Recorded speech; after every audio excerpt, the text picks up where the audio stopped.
भ्रष्ट है। करप्शन रोकना हमारी जिम्मेदारी है। ये पारदर्शिता का सबसे बड़ा उदाहरण है। आखिर कब लगेगी भ्रष्टाचार पर रोक? परिवहन विभाग में भ्रष्टाचार का बोलबाला। विधानसभा में गूंजा परिवहन विभाग का भ्रष्टाचार। एसीबी को मिली थी भ्रष्टाचार की 1 करोड़ 20 लाख की रकम। खान घूसकांड अजमेर एसपी मंथली वसूली प्रकरण रह चुके चर्चाओं में। 2019 में एसीबी में दर्ज हुए 424 अभियोग। 2018 में दर्ज हुए 372 प्रकरण। हर साल भ्रष्टाचार के मामलों में हो रही बढ़ोतरी। अफीम के पट्टों में करोड़ों की रिश्वत लेने के मामले आ चुके हैं सामने। पिछले साल अफीम के पट्टों के भ्रष्टाचार का हुआ था पर्दाफाश। ऐसा नहीं है कि भ्रष्टाचार केवल एक ही विभाग में है। भ्रष्टाचार जैसे शब्द से हर कोई दो चार होता है। सुबह घर से रवाना होने से कार्यालय जाने और बाजार की खरीदारी तक हर किसी की जुबान पर यह शब्द आ ही जाता है। आखिर इस शब्द में ऐसा क्या है जो हर कोई इसके खिलाफ आवाज बुलंद करना तो चाहता है, लेकिन खुलकर सामने आने से डरता है। भ्रष्टाचार के आंकड़े बताते हैं कि 2019 में भ्रष्टाचार निरोधक ब्यूरो में भ्रष्टाचार के 424 मामले दर्ज हुए थे, जो कि 2018 से 52 अधिक हैं। इनमें सबसे ज्यादा रिश्वत देने या मांगने के प्रकरण हैं। चौंकाने वाली बात यह भी है कि भ्रष्टाचार के मामलों में कर्मचारी ही सामने नहीं आते, बल्कि कई बड़े अफसर भी इस घूसखोर में सामने आ चुके हैं। सबसे बड़ा उदाहरण खान घूसकांड और अजमेर एसपी मंथली वसूली कांड सरकार की किरकिरी करा चुका है। अब परिवहन विभाग में हुआ भ्रष्टाचार का खेल विधानसभा की सुर्खियां बना हुआ है। ये मासिक रूप से दलाली का काम जनवरी 2019 से प्रारंभ होकर अब तक चल रहा है। तो कितनी मासिक बंदी इसमें दी जाती थी, और आपने जिन 8 लोगों को 15 लोगों को डिटेन किया है, क्या इन सब के विरुद्ध आप कार्रवाई करेंगे? पूरा डिपार्टमेंट भ्रष्ट है। ये जो डिपार्टमेंट है, इसके मेरी जानकारी के हिसाब से 90% से ज्यादा अधिकारी ये भ्रष्ट हैं, और ये ऊपर तक मंथली पहुंचाते हैं, और इनका पूरा का पूरा एक बहुत बड़ा नेटवर्क है। इस प्रकार की कार्रवाई आज हुई है और जिस प्रकार से समाचार पत्रों में छपा है, इतना बड़ा भ्रष्टाचार का मामला केवल निचले स्तर पर नहीं हो सकता। इसमें निश्चित रूप से ऊपर तक उनकी मंथली जाती थी, और इसकी मैं तो मुख्यमंत्री जी से कहूंगा कि इसकी पूरी जांच की जाए। लगातार हर डिपार्टमेंट में, चाहे वो बजरी माफिया हो, चाहे लैंड माफिया हो, चाहे कोई अपराधी हो, चाहे भ्रष्टाचार हो, जिस डिपार्टमेंट में भ्रष्टाचार होता है वहां पर सख्त से सख्त कार्रवाई करने का हक और अधिकार राजस्थान की जनता ने कांग्रेस की सरकार को दिया। इसी कड़ी में कांग्रेस की सरकार के नेताओं को, मंत्रियों को जब भी शिकायत मिलती है तो एसीबी को डायरेक्शन दिए जाते हैं, उसके बाद एसीबी कार्रवाई करती है। भ्रष्टाचार पर लगाम लगाने का पाठ पढ़ाने वाली सरकारें पूर्ववर्ती सरकारों के कार्यों की जांच का ढिंढोरा भले ही पीटती है, लेकिन आज तक इन जांचों में हासिल कुछ भी नहीं हो पाया है। जेलों में मिलने वाले हथियार, मोबाइल जैसे उदाहरण भी भ्रष्टाचार के कारण ही पनपते हैं। बड़ी बात यह भी है कि आम आदमी से जुड़ी चीजों की गुणवत्ता भी भ्रष्टाचार की भेंट चढ़ जाती है। लेकिन अब परिवहन विभाग के भ्रष्टाचार के इस खेल ने फिर से नई चर्चा को हवा दे दी है। अब हर कोई इस शब्द को अपनी डिक्शनरी से ही दूर हटाना चाहता है, लेकिन इसके लिए सरकारी तंत्र को पारदर्शिता के साथ ही सख्त रवैया अपनाने की बेहद जरूरी है। ब्यूरो रिपोर्ट, जन टीवी।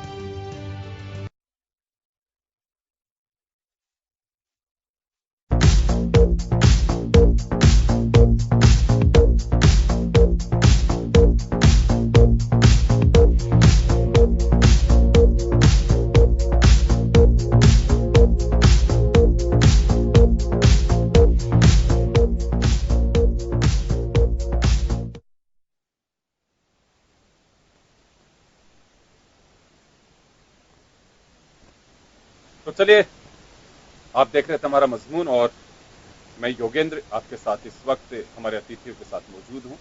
हमारे साथ पूरे करप्शन के इशू को लेकर के बातचीत के लिए नारायण बेनीवाल जी हमारे साथ में हैं, राजस्थान विधानसभा के सदस्य हैं। गिरधारी महिया साहब हमारे साथ में जुड़े हुए हैं, जो राजस्थान विधानसभा के सदस्य हैं। आपका स्वागत है। मैं नारायण जी आपके पास आना चाहूंगा। अक्सर ये कहा जाता है कि जो पकड़ा गया वो चोर है, और सिस्टम में कई दफा हम देखते हैं कि कभी इस डिपार्टमेंट में घूसखोर पकड़ में आ रहे हैं, कभी यहाँ पे मंथली वसूली हो रही है। सबको मालूम है, मैनिफेस्टो किसी पार्टी का देख लीजिए आप, उसमें ये लिखा होता है कि हम ट्रांसपेरेंसी यानी कि पारदर्शिता और भ्रष्टाचार मुक्त प्रशासन देंगे। लेकिन जब कलाई खुलती है तो स्थितियां ये होती हैं। और मैं तो एक बात कहना चाहूंगा कि राजनीतिक दल हर बार जब सत्ता में होते हैं तो किसी भी तरह से कवच बनने का काम करते हैं, जबकि ब्यूरोक्रेसी, कर्मचारी, अधिकारी सब वही रहते हैं। सरकारों के चेहरे चेंज होते हैं, तो एक मैसेज क्यों नहीं जाता है जब मालूम है सबको कि समाज में, संस्कृति में, हमारे सिस्टम एक नासूर बन गया है। फिर ये ऐसी क्या लाइलाज बीमारी है कि जिसका इलाज नहीं हो पा रहा है? देखिए, हमने तो हमेशा ही कहा है कि आप जब घोषणा पत्र लेके आ रहे हो, उसके अंदर जीरो टॉलरेंस, पारदर्शिता, जवाबदेही, ये सब चीजें सुंदर सुंदर अक्षरों में लिखी होती है।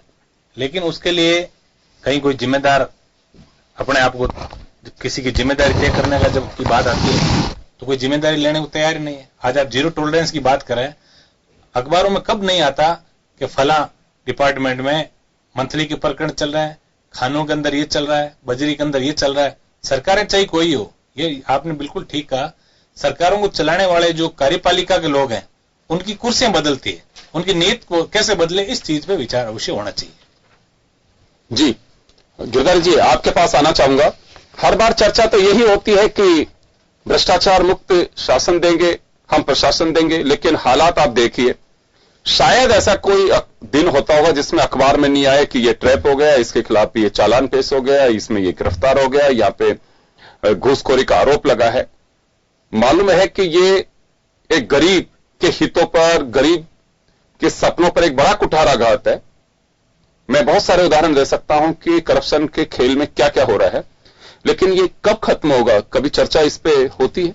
देखिए, पहले आपने जो सवाल पूछे, मैनिफेस्टो में हर पार्टी अपनी मैनिफेस्टो में रहती है कि पारदर्शिता देंगे, सुप्रशासन देंगे, मगर आपने जो पहले सवाल किया, ब्यूरोक्रेसी में नौकरशाही वही रहती है, परंतु प्रजातंत्र के अंदर प्रतिनिधि बदल जाते हैं, चेहरे जो राज करने वाले वही रहते हैं। निश्चित रूप से जिस दिन शुरुआत होती है पार्टियों की, पार्टी जब घोषणा पत्र से पहले ये घोषणा करते हैं कि हम जो उम्मीदवार देंगे जिसके बेदागी होंगे, मगर वो भी दागी हैं, तो निश्चित रूप से ये खेल ऊपर से लेके नीचे तक चल, जब तक शुद्ध राजनीतिक, शुद्ध जो जमीन से जुड़ा हुआ आदमी जब तक राजनीतिक में प्रवेश नहीं होगा, जब तक ब्यूरोक्रेसी पर रोक नहीं लगे, वो काबू नहीं पा सकते हैं। ब्यूरोक्रेसी और राजनीतिक में आने वाले लोगों की ये जो चोली दामन का खेल है इनका। तो कहीं ना कहीं मिली भगत की बू आ रही है आपको? निश्चित रूप से। अभी कल जब विधानसभा में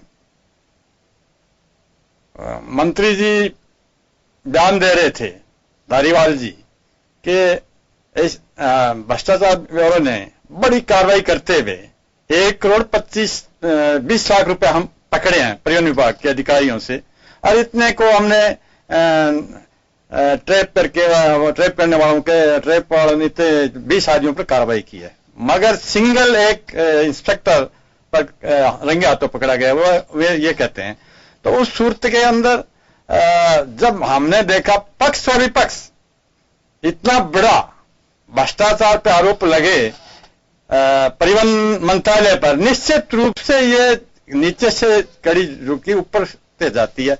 इसमें अभी तक हमारे सरकार की ओर से धारीवाल जी बोले, मगर अभी सीएम और डिप्टी सीएम की भी जिम्मेदारी बनती है, वो अभी तक इस संबंध में मौन है।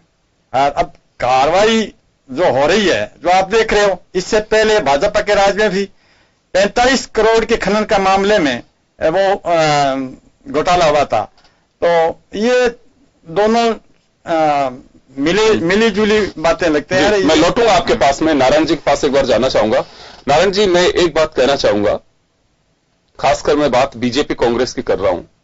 जब अपोजिशन में होते हैं तो सामने एक घूसकांड, घूसखोरी, ये तमाम चीजें दिखाई देती हैं, और जैसे हम सत्ता के सिंहासन पर बैठते हैं तो अगर कोई पकड़ा भी जाता है तो उसको हम बचाने की कोशिश करते हैं। विधानसभा है, खुलकर के चर्चा होने देनी चाहिए, कोई भी पार्टी हो, लेकिन हर बार यही देखा जाता है कि आप अपने कार्यकाल का देखें आप जवाब मांगिए कि परिवहन विभाग में घूसखोरी की एक रैकेट या पूरी एक चैन चल रही थी। जवाब ये नहीं मिलेगा आपको सरकार की तरफ से। बताया जाएगा कि पूर्ववर्ती सरकार के वक्त घूसकांड हुआ, उस वक्त ये हुआ, उस वक्त इतने ट्रैप हुए। ये परंपरा क्यों कब बदली जाएगी कि आप क्या मैसेज देना चाहते हैं? देखिए, ये जो भ्रष्टाचार की जो बात है, ये एक मतलब सामाजिक अपराध हो गया है। ये मतलब व्यक्तिगत आधारित जो है ना, ये बीमारी है। आप इसको सत्ता पक्ष और विपक्ष से नहीं जोड़ें। सत्ता पक्ष में भी हो सकता है कई अच्छे लोग हों, विपक्ष में भी कई बहुत अच्छे लोग हैं। निश्चित रूप से परसों मैं सुन रहा था, जब हमारे पूर्व मंत्री भरत सिंह जी कुंदनपुर, उनके जो विचार मैंने सुने, बहुत अच्छे लोग भी हैं। सत्ता के अंदर भी अच्छे हैं, विपक्ष के अंदर भी अच्छे हैं। और ये एक सामाजिक बुराई है। इस बुराई को मिटाने के लिए देखो, कोई भी बड़ी बीमारी होती है तब या तो राज मिटाता है और या राम। तो राम तो मतलब अपन उपदेश लोगों को दे ही रहे हैं, और राज का मतलब कानून का डंडा। अब आपको उसका एहसास होना के चाहिए। खिलाफ ऐसी धाराएं लानी चाहिए, जिस तरह आईपीसी के अंदर आप सीधा किसी का एफआईआर आती है, उसके अंदर एक आदमी बयान देता है और आप किसी को फांसी पे लटका देते हो उसके 161 के बयान के आधार पे। ऐसी भी जो भ्रष्टाचार वाले मामलों में इन्होंने इतनी पेचीदगियां कर रखी है, अपने आप को बचाने के इतने तरीके हैं कि आदमी रिश्वत लेते रहे तो पकड़ा नहीं जाता, पहली बात। और जब पकड़ा जाता है तब तकनीकी रूप से वो ऐसी कमियां कहीं न कहीं ढूंढ लेते हैं कि कोर्ट कचहरियों में वो बरी हो जाते हैं। तो इसका एक मैसेज जो है ना, पब्लिक के अंदर ये जा रहा है, क्या हो जाएगा, कुछ होना तो है नहीं। एग्जैक्टली। देखिए, आज चाहे बजरी खनन का मामला हो या फिर आप मिलावटी सामान की बात हो, वजह साफ है कि दुस्साहस तभी होता है कि जब उसे गली नजर आती है कि कोई नहीं, मैं कोई ना कोई रास्ता निकाल लूंगा। तो यही जो रास्ते हैं, इनके सकड़े करके इनको कब खत्म किए जाएंगे? कभी होती है चर्चा कि साहब इनका इलाज भी तो करिए कुछ। देखिए, मैं तो चूंकि मैं नया सदस्य हूं माननीय राजस्थान विधानसभा का, बहुत सर्वोच्च संस्था है, राजस्थान की सबसे बड़ी पंचायत है। मैं तो आप मीडिया वालों से भी निवेदन करूंगा। मैं अक्सर देखता हूं कि बाहर आपने जो इतने बड़े बड़े कैमरे और जो सिस्टम लगा रखा है, हमारे जैसे कोई नया आदमी जो एक जुनून, एक जज्बा और संघर्ष करके हम लोग जब इस दहलीज पे पहुंचते हैं, तो कहीं न कहीं हमारे विचारों को आप लोग महत्व दीजिए। क्योंकि बड़े लोग जो हैं, जिन्होंने बहुत लंबी राजनीति की, वो शब्दों के अंदर इतना गोलमाल कर जाते हैं विषय को कि वो विषय से आप लोगों को भी भटका देता है। तो कहीं न कहीं जो नए जो सदस्य चुन के आए हैं, उन लोगों को भी सिस्टम के अंदर क्या सुधार हो सकता है, आज की और पहले की जो सिस्टम है उसमें क्या बदलाव आने चाहिए। आज भी हम कई आईपीसी, सीआरपीसी के अंदर ऐसे प्रावधान है जो अंग्रेजों के जमाने से चले आ रहे हैं, उसको रिव्यू करने की बहुत बड़ी आवश्यकता है। मैं अब कह रहा हूं, 72 साल देश को आजाद हुए हो गए, हमने भाषणों से, हमने एक नैतिक बातों से काम चलाया, लेकिन अब सरकार और कानून का डंडा यदि मजबूत होगा तभी इस भ्रष्टाचार पर हम अंकुश लगा पाएंगे। बिल्कुल ठीक कह रहे हैं आप। और जब तक इच्छा शक्ति दृढ़ नहीं होगी तब तक ये संभव नहीं है। गलियां निकालना छोड़िए, मुझे लगता है कि करप्शन की जिस तरह से आग कहूं या बाढ़ कहूं, उसका हल तभी है कि जब इच्छा शक्ति मजबूत होगी। और जीरो टॉलरेंस का मतलब है कि आप बिल्कुल एक जवाबदेही तय करिए, काम क्यों नहीं हो रहा है। सरकार कानून की बात कर रही है कि हम जवाबदेही कानून लेकर के आ रहे हैं, होना भी चाहिए।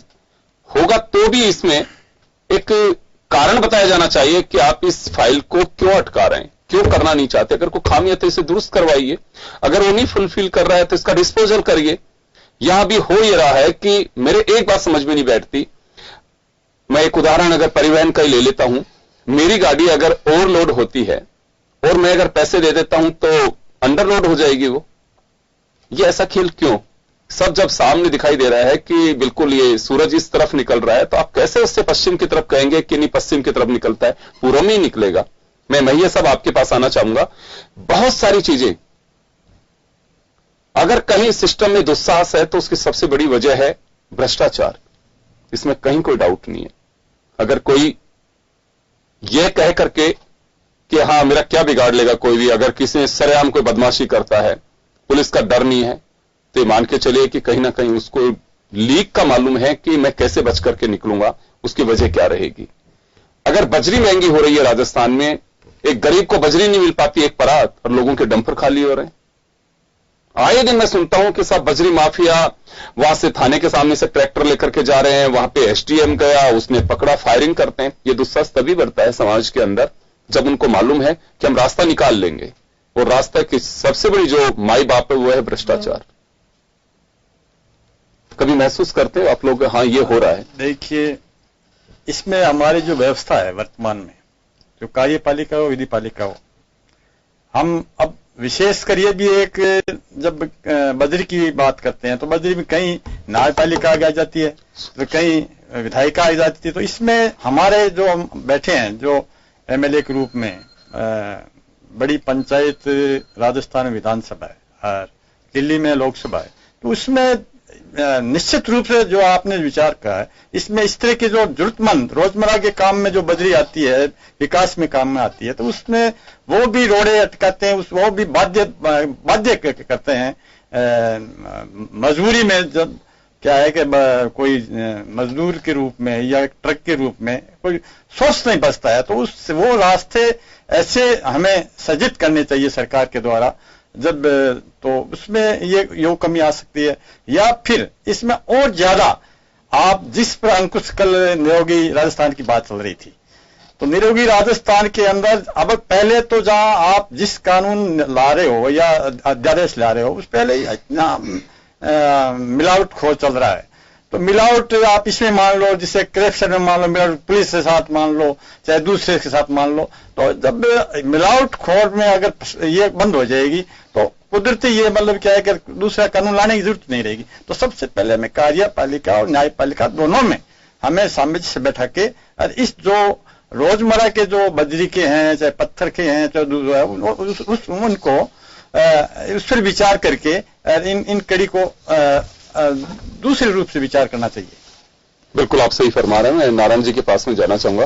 नारायण जी, मैं एक बात जानना चाहता हूं, आप तो खैर देख रहे हैं पहले से भी और अभी भी हाउस के अंदर देखते हैं, सदनों की प्राथमिकता कुछ बदली नहीं लग रही है आपको? आज अगर भ्रष्टाचार है तो बिल्कुल एक प्राथमिकता में होना चाहिए, चाहे उसके ऊपर अगर कोई बिल लेके आना पड़े या कोई संकल्प लेके आना पड़े, जो लेकर के आ जाना चाहिए, चाहे लोकसभा हो, चाहे राज्यसभा हो, चाहे विधानसभा हो। ये मुझे लगता है कि वो नहीं, कुछ एजेंडे बदल गए हैं। अब एजेंडे में आप क्या कर सकते हैं, किस योजना को लेकर के हम क्या कर सकते हैं, किस यूनिवर्सिटीज के बिल को पास करना है, ये क्यों नहीं होना चाहिए? देखिए, सबसे पहली बात हो, चाहे जन घोषणा पत्र की बात हो या जैसे राज्यपाल महोदय के अभिभाषणों की बात हो, इन सब को तैयार जो है वो कार्यपालिका में बैठे लोग ही करते हैं। क्या योजना बनानी है, किसको कैसे इंप्लीमेंट करना है, और जबकि धरातल का ज्ञान जनप्रतिनिधियों का है। सत्ता पक्ष के जनप्रतिनिधि भी कई जो अच्छे हैं, वो एक खुले मंच पे नहीं कह सकते, लेकिन उनके भी दिल में एक दर्द जरूर है कि ऐसी योजनाएं आए, इंप्लीमेंट हो, जिससे एक समाज के अंतिम छोर पर बैठे व्यक्ति को न्याय मिले। आज जैसे जीरो टॉलरेंस है, अब जब सीए जैसे मुद्दे पर जो संघ सूची का मामला था, स्टेट का कोई उसमें रोल नहीं, ऐसे मामले में संकल्प पत्र लेकर आए, तो सबसे पहले तो जीरो टॉलरेंस पे इनको, अब जैसे कल की इतना बड़ा मामला हो गया, उसके ऊपर सदन के नेता को तुरंत संज्ञान लेके और जीरो टॉलरेंस पे संकल्प पत्र लाना चाहिए। यदि वास्तव में सब लोग मिलकर चाहते हैं कि भ्रष्टाचार मुक्त राजस्थान की स्थापना हमें करनी है, तो जीरो टॉलरेंस पे सबसे पहले संकल्प पत्र आना चाहिए। ये मेरी निजी राय है। मैं एक चीज और जानना चाहता हूं, एक आधार बन गए आंकड़े, अभी जैसे 2019 के आंकड़े देखें, 2018 के देखें, 17 के देखें, अगर ज्यादा ट्रैप हुए हैं या इससे अधिक संपत्ति के मामले दर्ज हुए हैं, परिवाद अगर दर्ज हुए हैं, हम उन आंकड़ों को लेकर के कहते हैं कि राजस्थान इस नंबर पर, उन आंकड़ों के सच्चाई के डेप्थ में को जाने की कोशिश करता है। ऐसा नहीं लगता है कि हो सकता है इससे सिस्टम सुधरे, ज्यादा फ्रीडम एंटी करप्शन ब्यूरो को मिल रही? इसको भी पॉलिटिकल पॉइंट इश्यू बनाया जाता है कि देखिए हमारे वक्त सिर्फ इतने मामले सामने आए थे और आपके वक्त इतने मामले सामने आए थे। इसे कैसे देखा जाना चाहिए? देखिए, आंकड़े, इन आंकड़ों ने तो देश की व्यवस्था को खराब किया है। मैं इन आंकड़ों पे जाना ही नहीं चाहता। राइट, हमें ये होना चाहिए, ये कोई थोड़ा कि आपने गलती की तो हम भी करेंगे। हाँ। ये लोकतंत्र में कहां लिखा है? हम ये कहते हैं आपने गलती की, इस गलती को रोक कर हम सुशासन लाएंगे, इसलिए हमें वोट दो। और उसी को सरकार जो बनती है, नई सरकार है, उसमें पब्लिक इसी मुद्दे पे वोट देती है कि उन्होंने अच्छा नहीं किया, आप अच्छा करोगे, इन अपेक्षाओं के साथ आपको वोट देता है। अब सदन के अंदर हर चर्चा में ये कहता है आपने वो कर दिया इसलिए हम ये करेंगे। तो मेरा तो इसके अंदर देखो, उसकी काट ढूंढी जाती है कि आपके वक्त ऐसा हुआ था, अरे अपने वक्त की बात करिए। देखिए, मैं तो एक ही बात जानता हूं, एसीबी जैसी जो प्रतिष्ठित जो एजेंसी है, इसके अंदर कहीं ना कहीं इसकी अलग विंग होनी चाहिए। आज क्या होता है, जिले का एसपी है, वो जो एंटी करप्शन में जो एसपी बैठा है उसके साथ सांठगांठ करता है कि आज तू मेरी रखवाली कर, कल मैं जब उस पोस्ट पर आऊंगा तब तेरी रखवाली करूंगा। ऐसी एजेंसियां यदि आपको स्वच्छ और ईमानदार एजेंसियां यदि आपको बनानी है तो इसके अंदर ऐसी नीति आपको बनानी पड़ेगी। और दूसरी, ट्रांसफर पॉलिसी, आईएएस आईपीएस के लिए तो कम से कम ट्रांसफर पॉलिसी बहुत इस देश में हमेशा और विशेषकर इस राज्य में हमेशा मांग होती है ये कि यदि आपको अच्छा प्रशासन शासन देना है तो पॉलिसी बनाइए, ट्रांसफर पॉलिसी बनानी चाहिए। बिल्कुल। कई जगह देखते हैं कि 4 महीने कोई अच्छा काम करता है और सत्ता पक्ष के जो दलाल लोग हैं, सत्ता पक्ष के सारे लोग भी गंदे नहीं होते, लेकिन जो दलाली प्रवृत्ति के लोग हैं वो अच्छे अफसरों को टिकने नहीं देते। आखिर वो लोग भी कुंठित होके और इस मुख्य धारा में चलने का प्रयास करते हैं और उसी का नतीजा है कि समाज के अंदर आज लाइलाज बीमारी भ्रष्टाचार हो गई है। बिल्कुल, समाज का एक बड़ा नासूर कहूंगा इसे, जिसका इलाज हर किसी को ढूंढना चाहिए। मैं सुदर्शन आपके पास आना चाहूंगा। हर बार ये बात उठती है सामने, जनता बहुत परेशान है। आज अगर कोई अपना जन्म प्रमाण पत्र बनवाने जाता है, कोई मृत्यु प्रमाण पत्र बनाने जाता है, कोई कैरेक्टर सर्टिफिकेट बनवाने जाता है, वो उसको भरोसा नहीं है सिस्टम पे कि मेरा जाते काम होगा, फ्री में काम होगा, मुझे केवल फीस देनी है। ऐसा क्यों? बिल्कुल योगेंद्र जी, सही कहा आपने। और क्योंकि अभी हम परिवहन विभाग की बात कर रहे हैं तो मैं परिवहन विभाग का ही आपको ये मान के दिखाना चाहूंगा कि ये किस तरह से संभव है और कैसे पॉसिबल है कि जब रकम पहुंचा दी जाती है तो एक होलोग्राम दे दिया जाता है और उन ट्रक्स को नहीं पकड़ा जाता है। मतलब 30 टन की अगर क्षमता है तो वो 50 टन और 60 टन की क्षमता को वो लेकर जा रहा है। और क्योंकि मैं परिवहन विभाग भी कवर करता हूँ इसलिए कुछ चर्चाएं इस तरह की भी है कि आपने केवल छोटे जो कर्मचारी हैं या जो अधिकारी हैं उनके ऊपर कार्रवाई की है और भ्रष्टाचार का जो जनरली ये कहा जाता है कि छोटी मछलियों को पकड़ा आपने, बड़ी मछलियां कब पकड़ी जाएंगी? बिल्कुल, इस मामले में भी यही कहा जा रहा है। परिवहन विभाग में इस तरह की चर्चा है, परिवहन विभाग से जो जुड़े हुए लोग हैं उनमें इस तरह की चर्चा है। जो ट्रक ऑपरेटर्स, ट्रक ट्रांसपोर्टर्स जो नहीं रिश्वत दिया करते थे, बंदी नहीं दिया करते थे, उन लोगों में भी इस तरह की चर्चा है कि शुरुआत को वो अच्छा बता रहे हैं, लेकिन उनका ये कहना है कि इसके जो ये कार्रवाई यही नहीं रुकनी चाहिए क्योंकि इसके जो तार है वो बहुत ऊपर तक इसमें जुड़े हुए हैं और जो बड़ी मछलियां हैं वो इस मामले में बेनकाब होना चाहिए। और हर बार जो देखा जाता है कि केवल जो छोटे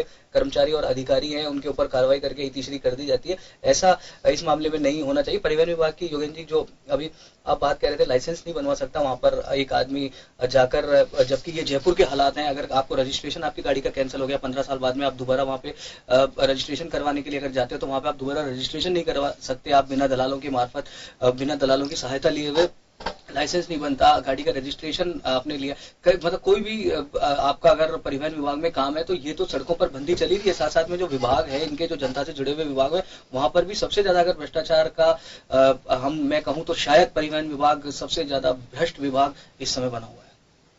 बिल्कुल, बात केवल परिवहन विभाग की नहीं, मैं तो कहूंगा कि जो टॉप प्रायोरिटी लोगों की होती है, बड़ी एक अचंभे की बात मैं कहूंगा यहाँ पे कि बिजली कंपनियां घाटे में हैं, रोडवेज घाटे में हैं, लेकिन जो सूत्रों से जानकारी मिलती है उसमें यह होते है हर ब्यूरोक्रेट चाहता है कि मैं वहां का सीएमडी बनूं।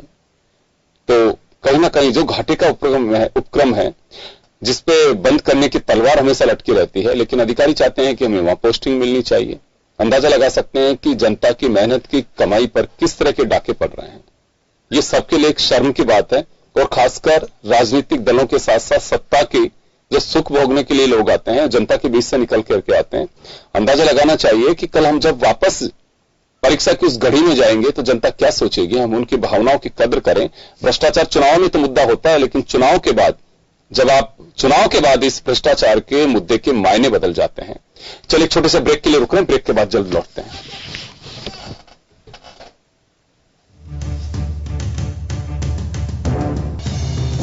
पूरा डिपार्टमेंट भ्रष्ट है। करप्शन रोकना हमारी जिम्मेदारी, पूरा डिपार्टमेंट भ्रष्ट है। करप्शन रोकना हमारी जिम्मेदारी है। ये पारदर्शिता का सबसे बड़ा उदाहरण है। ब्रेक के बाद एक बार फिर आपका स्वागत है। आप देख रहे हैं खास खबर। बात कर रहे हैं हम भ्रष्टाचार समाज के लिए एक ऐसा नासूर बन गया है जिससे हर कोई मुक्ति तो चाहता है, लेकिन मिलेगी कैसे? अगर कहीं कोई इस मुद्दे पर आगे बढ़ने की कोशिश भी करता है तो 10 लोग टांग खींचने वाले होते हैं। कई सत्ताएं बन गई और कई चली भी गई भ्रष्टाचार की आग में, और कई तैर भी गए, लेकिन अभी भी जिस तरह की जड़ें इसकी मजबूत होती जा रही हैं, मजबूत तो नहीं कहूंगा लेकिन जमती जा रही हैं, उसे तोड़ना बहुत जरूरी है। आज अगर कहीं को सिस्टम में लचर व्यवस्था है तो कहीं ना कहीं उसकी जड़ करप्शन में। मैं राजस्थान की बजरी की बात कर रहा हूं, बिजली महंगी, मटेरियल इतने महंगे। आप एक पेन 5 रुपए का अगर ये पेन है, सरकारी खरीद में 15 रुपए का पेन आ रहा है। रोडवेज की अगर हम बात करते हैं, एक प्लास जो 52-55 रुपए का, आप सरप्राइज करेंगे 250 रुपए में। जनता के पैसे का किस तरह से पलीता लग रहा है, इसका अंदाजा लगाया जाना चाहिए। नारायण जी, मैं एक गुजारिश, आप 2 माननीय विधायक हमारे साथ में बैठे हैं, प्रतिवेदन जो आते हैं, किसी भी वार्षिक प्रतिवेदन आते हैं, अभी तो बिगनिंग है हाउस की, 15-20 दिन चलेगा। आप ये देखिए कि 2013-14 की प्रतिवेदन, 2019-20 का ये पूरा खत्म होने वाला है, चले 18-19 तक समझ में बैठता है कि टाइम लग गया होगा। ये भी तो एक अकाउंटेबिलिटी होनी चाहिए कि टाइम बाउंड होना चाहिए कि आपको ये सबमिट करना है। क्यों नहीं हो पा रहा है, ये भी कोई आवाज नहीं उठाता। देखिए, हम प्रयास कर रहे हैं, हम चूंकि नए हैं। बिल्कुल बिल्कुल बिल्कुल। हमारे जो सुप्रीमो पहले हनुमान जी यहाँ विधायक हुआ करते, तब आपको सब पता है।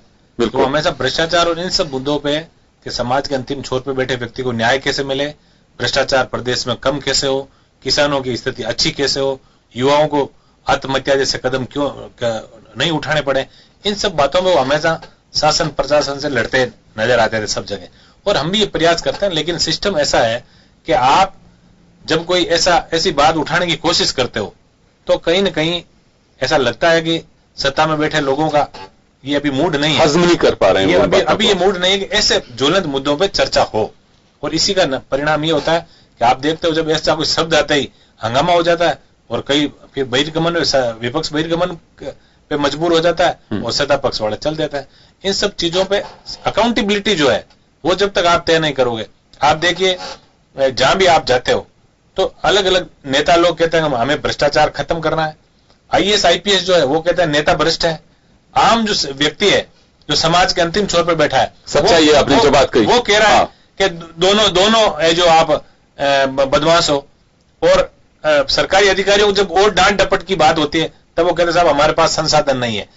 आपके पास माना कहीं कहीं संसाधनों में कमी है, लेकिन आपके पास जो संसाधन है उनके आउटपुट का आपके पास कोई पैमाना नहीं। अब कोई व्यक्ति 10 बजे आके ऑफिस के बाहर बैठ के शाम को 5 बजे तक वो काम नहीं करे, तो ऐसी आपके पास कौन सी नीति है जिसे आप उससे काम कोई के लिए आप उसको प्रेरित कर सको, या उसको नैतिक चीज याद दिलाओ, या उसकी जो ड्यूटी कर्तव्य किया उसको याद दिलाओ। ऐसे कोई मापदंड अभी यहां बने नहीं, और उसी का परिणाम है कि शासन प्रशासन के प्रति नकारात्मकता जो आम व्यक्ति में फैल रही है, जो एक लोकतंत्र के लिए शुभ संकेत नहीं है। भ्रष्टाचार पर चोट करने के लिए गिरधर जी आपको ध्यान होगा कि कोई दागी बन जाते हैं कि इसके खिलाफ आरोप है। सुप्रीम कोर्ट ने कहा कि राजनीतिक दलों को तय करना चाहिए। मैं एक बात कहना चाहूंगा, आम पब्लिक के बीच में, आप तो पब्लिक से निकले हुए हैं, दोनों जनता के बीच रहते हैं, आधे टाइम से ज्यादा आप जनता के बीच रहते हैं, क्या चर्चाएं होती हैं? नेता है तो पहले उस नजरिए से देखते हैं, अच्छा जैसे नारायण जी ने भी कहा कि नेताओं में भ्रष्टाचार के आरोप लगते हैं, तो ये नजरिया केवल एक वहीं पे, जबकि जनता के सामने सबसे ज्यादा अगर कहीं परीक्षा देनी है तो आप लोगों को देनी है। हर 5 साल में एक बार आप लोगों की परीक्षा होती है।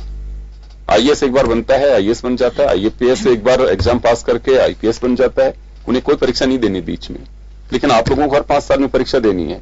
मैं ये नहीं कह रहा कि आप किसी को कटघरे में खड़ा करिए, लेकिन इसके लिए कोई भी ये नहीं हो कि अच्छा ये अधिकारी इसे बचाया जा सकता है, ये छोटे कद का नेता है इसे फंसा लो, बड़ा है तो इस तक पहुंचेंगे नहीं, नीचे वालों को समेट लो। तो ये मुझे लगता है कि यहां कहीं ना कहीं नाइंसाफी और अनदेखी हो रही है। तो जब भ्रष्टाचार के आरोप नेताओं पर सर्वाधिक लगते हैं, सुप्रीम कोर्ट इसमें दखल दे रहा है, तो कोशिश क्यों नहीं की जानी चाहिए कि हाँ बिल्कुल हम पाक साफ हैं, बने सदन में कोई चर्चा हो पाएगी कि हाँ बिल्कुल भ्रष्टाचार पे एक चर्चा होनी चाहिए। मैं क्योंकि इस वजह से कह रहा हूं, बहुत सारे मुद्दों के संकल्प पास होते हैं, भ्रष्टाचार के खिलाफ क्यों नहीं होता? सही है बात आपकी है। अभी वर्तमान विधानसभा पिछली दफा चला था जब कालीचरण श्राप ने खुद रघु शर्मा पे आरोप लगाया, शिक्षा मंत्री पर आरोप विधानसभा में लगते हैं, और उसके बाद में उनका जवाब स्पष्टीकरण उसके बाद में कुछ नहीं था। इस तरह जैसे कोई अपन पंचायती वार्ड में बैठ के गांव की गली में बैठ के बात करते हैं तो उसका कुछ रिजल्ट नहीं आता।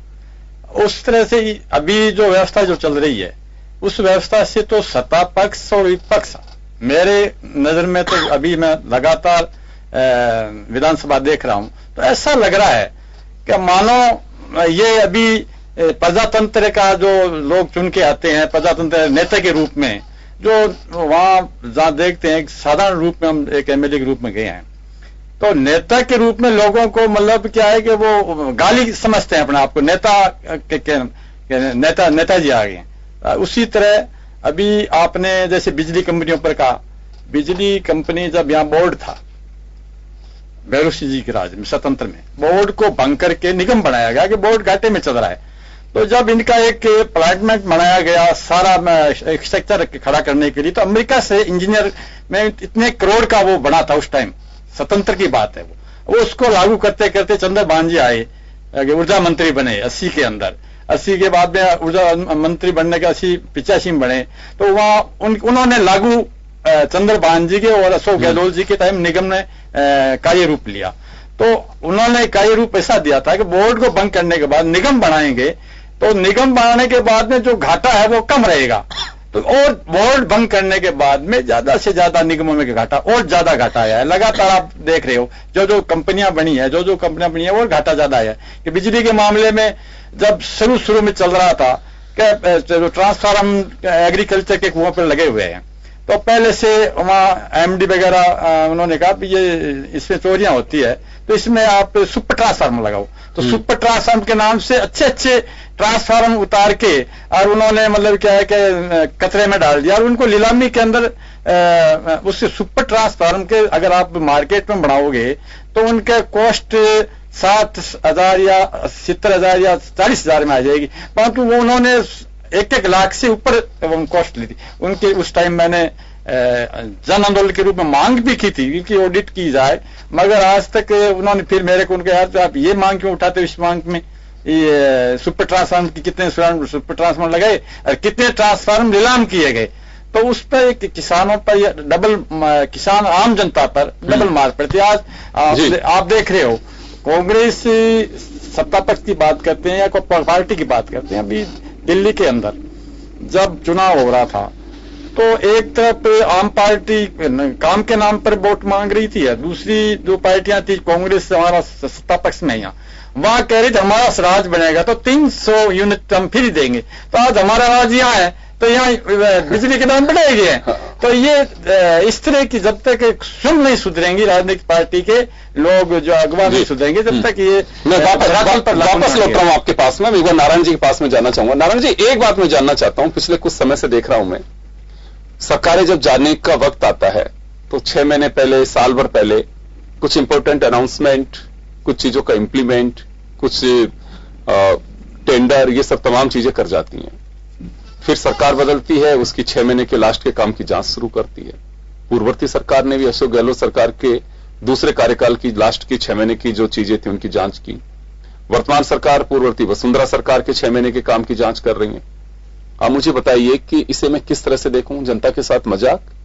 देखिए, आपने शायद कल नेहरू की राजस्थान पर जब चर्चा हो रही थी, तब जब मुझे बोलने का मौका मिला तो सबसे बड़ा मेरा प्रश्न यही था। मैंने मंत्री जी को कहा, मैंने कहा आप 2022 तक जो भी घोषणाएं करनी है आप कर दो, जब 2023 के अंदर चुनाव हो उस साल आप कोई घोषणा मत करना, ताकि फिर आने वाली सरकार, क्यों यहाँ तो देखो एक बार ये, यहाँ तो चलन हो गया।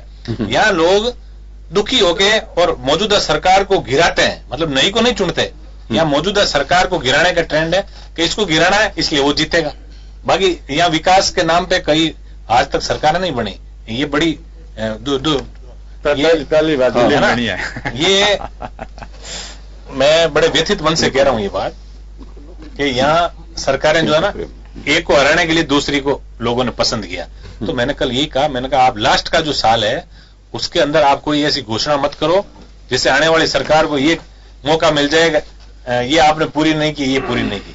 और देखिए, ये आप जो कह रहे हो लास्ट के समय के 6 महीने की जांच करना, ये तो इन्होंने भी सत्ता सुख भोगा है और इन्होंने भी भोगा है, इसलिए तो मिलाजुली का खेल है कि ताकि कोई हमारे खिलाफ कोई आवाज नहीं उठा सके। ये मोटा मोटी आप देख रहे हो, वरना यदि जांच करते तो कोई न कोई नेता तो जेल में होता ना देश आजाद होने के बाद। आज आपने एक आध देखा क्या? और आप यह कह रहे हो हम धरती पे बैठे बैठे सैटेलाइट को हम ये कर देंगे और आप सिंघवी साहब का फोन नहीं खोल सके, इससे बड़ी शर्म की बात क्या हो सकती? कहां है आपकी बात? इंफॉर्मेशन टेक्नोलॉजी कहां है आपकी बात? आप घने प्राइवेट हैकर्स बैठे हैं। यदि सरकार को ये लगता है कि लोक कल्याण के लिए हमें ये कदम उठाना पड़े, ऐसा संकल्प पत्र आप लाओ विधानसभा, हम आपका सहयोग करने को तैयार है। लेकिन कहीं न कहीं नीयत के अंदर सरकार की खोट है कि यदि वो मोबाइल खुल गया तो पता नहीं कहां कहां बर्बादी होगी, कहां कहां आबादी होगी। मुझे जहां तक मेरा जो नजरिया है, इसलिए सरकारों के अंदर दृढ़ इच्छा शक्ति का अभाव है और दृढ़ इच्छा शक्ति के बिना भ्रष्टाचार जैसे नासूर को मिटाना ये बहुत बड़ी चुनौती है। चलिए, इस वक्त हमारे साथ रामकेश जी जुड़े हुए हैं।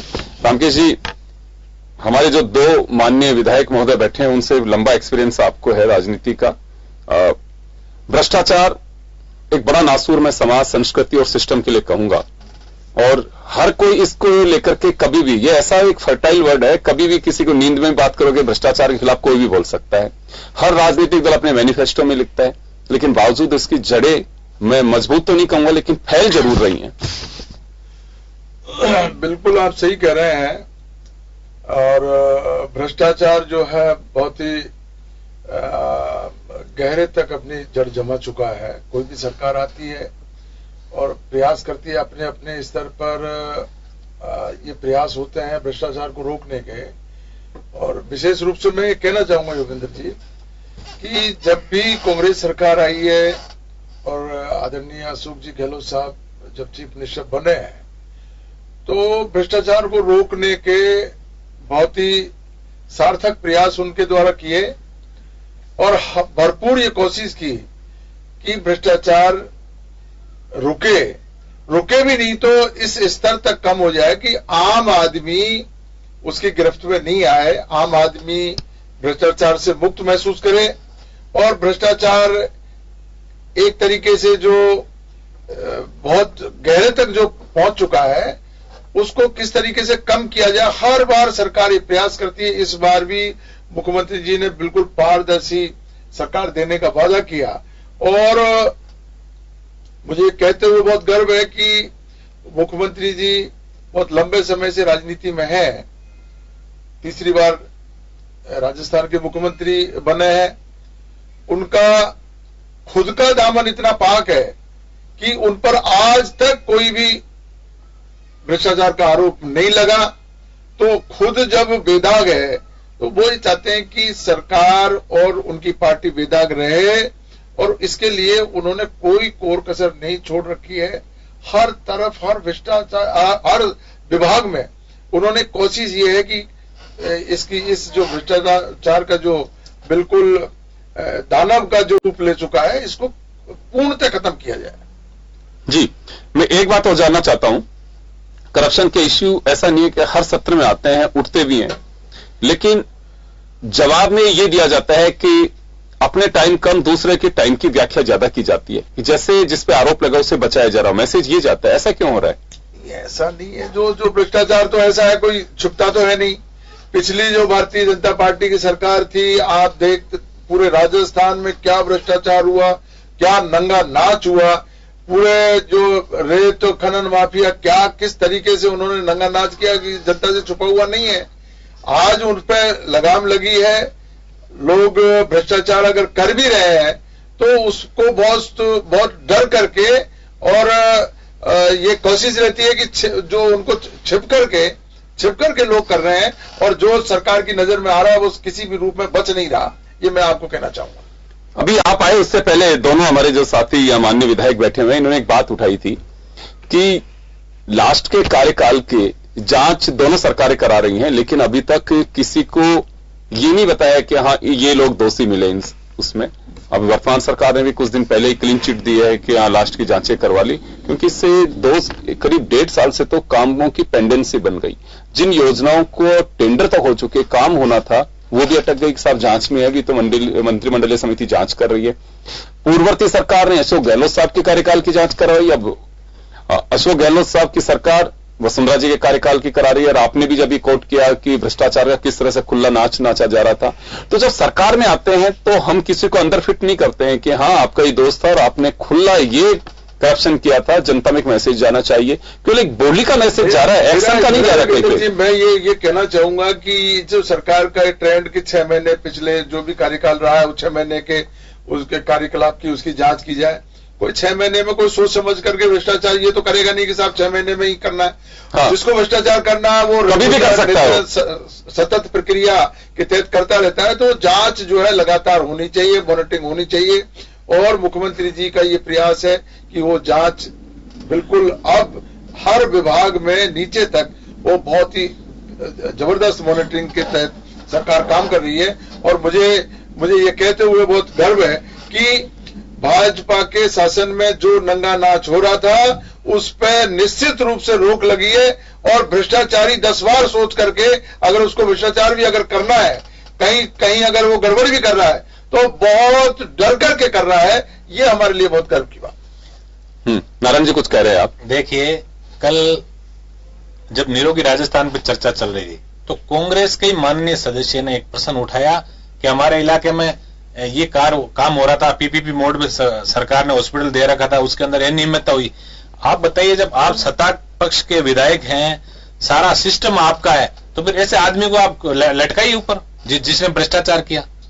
लेकिन ये क्यों नहीं हो रहा है? अब आप देखिए अखबारों के अंदर जब भी कोई भ्रष्टाचार का मामला होता है, जैसे माननीय कल मंत्री जी ने भी इस परिवहन विभाग वाले पे भी जब वक्तव्य दिया तो ये कहा कि इसके अंदर हमारी एसीबी को धन्यवाद है और इसमें अभी और कई परतें खुलेगी। तो देखिए, ये बहुत बड़ा टर्निंग पॉइंट कहूंगा मैं तो राजस्थान के लिए कि अभी सरकार को बने हुए 1 साल से थोड़ा सा ज्यादा समय हुआ, और इतना बड़ा घोटाला जो कल अखबारों के माध्यम से यहां आया, इसके अंदर ये कहा गया कि 2-3 साल से उनके सर्विलांस पे थे, ये सारे रिकॉर्ड हो रहे थे उनके। तो सरकार यदि ईमानदारी से इस पे कार्रवाई करना चाहती है तो पूरी की पूरी कार्रवाई कि किन किन के स्टेप जो है, फोन जो सर्विलांस पे थे, क्या स्क्रिप्ट थी, किसने किससे बात की, सारी उजागर करे, तभी अपना पता लग जाएगा कि भाई नियत वो क्या है और काम करने का आपका मूड क्या है। जी हाँ, आप बोल रहे हैं कुछ। जी नहीं, मैं आपको ये कहना चाहूंगा कि इसके लिए माननीय हमारे संसदीय कार्य मंत्री जी हैं, उन्होंने सदन को आश्वस्त किया है कि आप पूरी जांच करेंगे, एक एक बिंदु पर जांच हो रही है, और जो भी उसमें दोषी पाया जाएगा उसके खिलाफ सख्त कार्रवाई की जाएगी। ये तो सभी कहते हैं, देखो जिसकी भी सरकार होती है ना, ये सब कहते हैं। जब घूस कांड हुआ, खान घूस कांड हुआ, उस टाइम भी ये कहा गया कि कौन कौन से लोग इनसे जुड़े हुए आए, क्या उसके बाद कोई आज अखबार के अंदर कोई घटना ऐसी होती है भ्रष्टाचार से संबंधित, उसमें पुलिस के कप्तान के, कलेक्टर के भी बयान आते हैं लोकल स्तर पर, हम रोज ही पढ़ते हैं कि इसके अंदर बहुत बड़ा घोटाला है, कई लोगों की इस पे तय तक जाएंगे और निकालेंगे, लेकिन उसके बाद एक व्यक्ति का भी नाम नहीं आता। इसका मतलब कहीं ना कहीं अंडर प्रेशर उन लोगों का शोषण करने का सत्ता पक्ष में बैठे लोग कहीं ना कहीं उनकी मंशा लगती है। मेरे जो व्यक्तिगत विचार बता रहा हूं। मैया साहब, मैं तो एक बात जानना चाहता हूं कि लास्ट की, जैसे रामकेश जी ने बहुत अच्छी बात कही कि लास्ट के 6 महीने की जांच क्यों? जब आप प्रतिपक्ष में बैठे हैं, आपके पास में पुख्ता सबूत हैं कि हाँ यहां भ्रष्टाचार हो रहा है, इसका खुला खेल चल रहा है, लेकिन जब सत्ता में आने के बाद में ऐसी परतें क्यों नहीं उगड़ती हैं? मैं तो कहूंगा कि सड़कें बनती हैं, सड़कों की हालत देखिए आप, बिजली विभाग में आप देखिए, जलदाय विभाग में देखिए, कहां क्या स्थिति है। कोई भी अगर चीज कितने की आ रही है, 300 रुपए की, 1000 रुपए में उसकी खरीद हो रही है, उसकी कोई ऑडिट नहीं है, तो ये करप्शन नहीं है?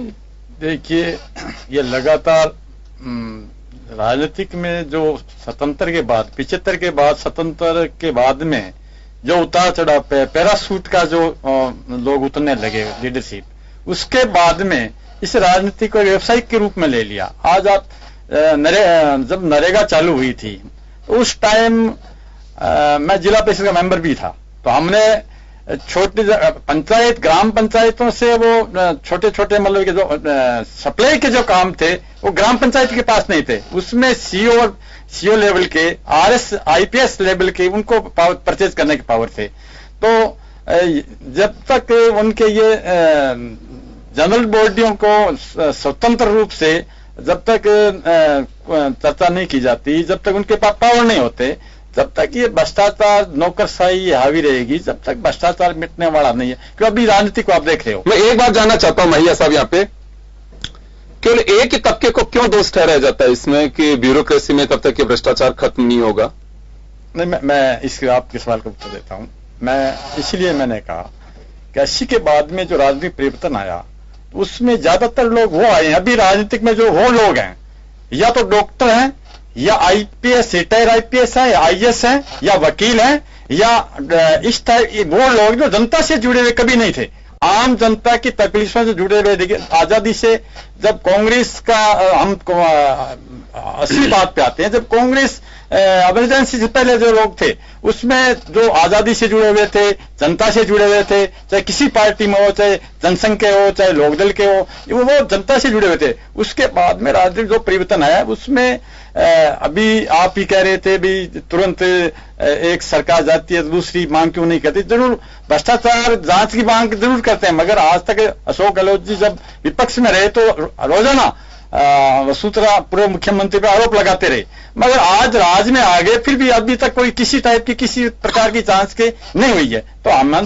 तो मेरे दिमाग में तो ये दोनों चोली दामन का खेल है, ये सत्ता पक्ष का और विपक्ष का।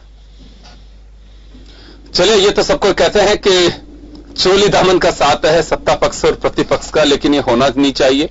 और अगर ऐसा हो रहा है तो निश्चित रूप से जनता के साथ एक बहुत बड़ा धोखा है। मैं रामकेश से एक चीज और जानना चाहूंगा, आंकड़ों की बात की जाती है, अभी जब पुलिस की डिमांड्स पे चर्चा होगी तो मुझे लगता है एंटी करप्शन ब्यूरो की भी आएगी। आंकड़े जो दर्ज होते हैं आप लोग उसको एक बड़ा एक आधार बनाते हैं कि देखिए साहब आपके इससे तो ये था और हमारे इस वक्त ये था। इसका लॉजिक ये दिया जाता है कि पहले एफआईआर दर्ज नहीं होती तो लोग खुलकर के सामने नहीं आते थे, हमारे सामने आ रहे हैं। तो आधार ये बनाया जाना चाहिए या फिर वास्तव में उसकी डेप्थ होनी चाहिए, चाहे मुद्दा एक ही हो। मैं बिल्कुल इस पक्ष में हूं कि कोई आंकड़ों का आधार नहीं होना चाहिए। भ्रष्टाचार कहां पर हो रहा है और किस वजह किन कारणों से हो रहा है, कहां सरकार की कमी और कहां लूप होल है, उनको सरकार को बारीकी से उनकी जांच करके और उन पॉइंटों को रोकना चाहिए जहां से भ्रष्टाचार की कोई गुंजाइश रहती है। और ये सरकार को बहुत मॉनिटरिंग करने की जरूरत है। स्वतंत्र और निष्पक्ष एक कोई एजेंसी ऐसी हो जो ये हर विभाग में ये जांचे देखे कि कहां गुंजाइश है। जहां भी जिस भी विभाग में ब्यूरोक्रेसी को गुंजाइश दिखती है वहां पर भ्रष्टाचार होता है। अशोक गहलोत जी ने, मैं ये कहूंगा कि उसको रोकने की कोशिश की है। एसीबी में भी आप देख रहे हैं अभी जिस तरीके से बहुत अच्छे और ईमानदार लोगों को अभी जो लगा रखा है, उनकी भी जबरदस्त विभागों में दहशत है। एसीबी का भी बहुत जबरदस्त अभी ये भय फैला हुआ है, लोग डरे हुए हैं और भ्रष्टाचार में बहुत ज्यादा कमी आई है।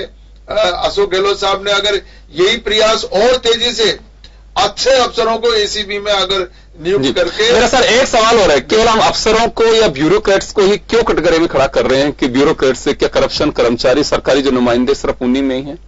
ब्यूरोक्रेसी ही एग्जीक्यूशन ब्यूरोक्रेसी के स्तर पर है। विधानसभा में और सरकार के लेवल पे पॉलिसी तय होती है और पॉलिसी तय होकर के एग्जीक्यूशन, कोई भी कानून बना, कोई भी विधेयक आया, उसका एग्जीक्यूशन हमारी ब्यूरोक्रेसी करती है। ब्यूरोक्रेसी के लेवल पर ही मैं ये मानता हूं कि ब्यूरोक्रेसी के लेवल पर ही बहुत ज्यादा अगर भ्रष्टाचार है तो वो ब्यूरोक्रेसी के लेवल पर है। नारायण जी, कितना इत्तेफाक रखते हैं यहाँ पर कि करप्शन की जड़ केवल ब्यूरोक्रेसी से ही निकलती है? मैं 110% ये बात बिल्कुल सही है जी। इंप्लीमेंटेशन चाहे कोई सी भी नीति हो उसका उन लोगों को ही करना है। और इस बात से आप और हम सभी इस बात से कतई इनकार नहीं कर सकते कि लोकतंत्र में सबसे बड़े पावर सेंटर जो है वो ये लोग बनते जा रहे हैं। और विधायिका हम लोग कहीं न कहीं नैतिक जिम्मेदारी हमारी, हम लोग भी नैतिक रूप से कहीं न कहीं कमजोर हुए हैं, जिसका इन्होंने फायदा उठाया है। और इसी का परिणाम ये हुआ कि विधायिका जो है वो कमजोर होने से कार्यपालिका हावी हो गई इस सिस्टम पे। तो चलिए, भ्रष्टाचार एक ऐसा नासूर समाज, संस्कृति और हमारे सिस्टम में बन गया है जिसे खत्म करना बहुत जरूरी है। और वास्तव में यूं कहे अगर सीधी अगर इसकी मार किसी को होती है तो वह आम आदमी को होती है। आप कहीं पे अगर कोई चीज देखे, आज अगर बजरी के दाम जिस तरह से बढ़ रहे हैं, बजरी एक आम आदमी को नहीं मिल पा रही, वजह भ्रष्टाचार। अगर आप मिलावटी सामान खरीद रहे हैं, वजह भ्रष्टाचार। आपके साथ ठगी हो रही है, वजह भ्रष्टाचार। क्योंकि वो रास्ते निकालते हैं, जो भ्रष्ट लोग हैं उनको प्लेटफॉर्म मालूम है कि मुझे कहां से बच करके निकलना है, और उसकी वजह सिर्फ भ्रष्टाचार। वास्तव में इस समाज को, इस प्रदेश को, इस देश को बचाना है तो इस नासूर को खत्म करना होगा। यह बहुत बड़ी एक लड़ाई है जिसमें केवल एक व्यक्ति कोई कामयाब नहीं हो सकता और वक्त आ गया है कि सबको मिलकर के इसे मुकाबला करके इसे नष्ट करना होगा। अपनी ड्यूटी का अगर एहसास होगा, गलत काम करने की आदत अगर हमारी दूर होगी तो मुझे लगता है कि ये चला जाएगा। बहुत बहुत शुक्रिया आप सभी का। समय कम है, मैं रोकना चाहूंगा और खास खबर में इतना ही। दीजिए इजाजत, नमस्कार।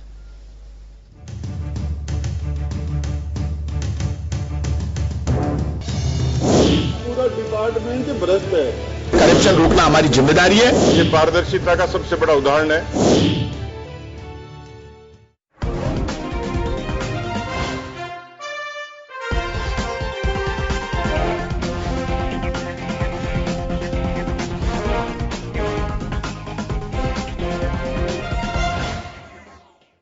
जन टीवी की लेटेस्ट अपडेट पाने के लिए हमारे चैनल को जरूर सब्सक्राइब करें और नोटिफिकेशन पाने के लिए बेल आइकॉन दबाएं।